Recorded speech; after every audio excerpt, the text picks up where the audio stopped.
All right, so as we enter our heart of our winter months, we've been getting an increasing number of questions about sun damage and pigment, and this is the time to treat it. The best chance of having a pigment-free error recovery, meaning that you don't develop any areas of hyperpigmentation or hypopigmentation post-skin treatment, is when you're out of the sun for an extended period of time. And for us in the Northeast, that means here in January. And so one of my favorite treatments for sunspots or dark areas is the Pico Laser. This technology is fairly new, but basically it is a laser that goes in and targets a specific wavelength of pigment that destroys brown spots.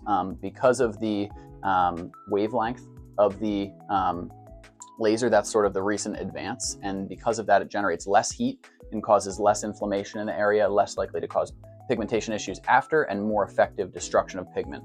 So it's the same kind of laser that we use to destroy tattoo pigment, but you can also use it at a different wavelength to destroy more superficial skin pigment.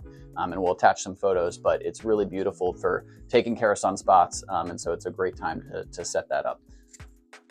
So downtime after a Pico laser is a really common question we get. Usually what happens is the laser goes through the skin, destroys the pigment, and there becomes this sort of, it almost looks like a blood blister under the skin. That lasts for a couple days, and we just have patients put a little bit of Vaseline or Aquaphor on there to keep the skin hydrated and protected with petroleum, and then that just fades over time and the pigment slowly fades away. Most patients need, sometimes 2 treatments, sometimes 3 treatments, depends on what the spot looks like, but lots of people get a huge improvement in one. It's a really powerful laser for sunspots.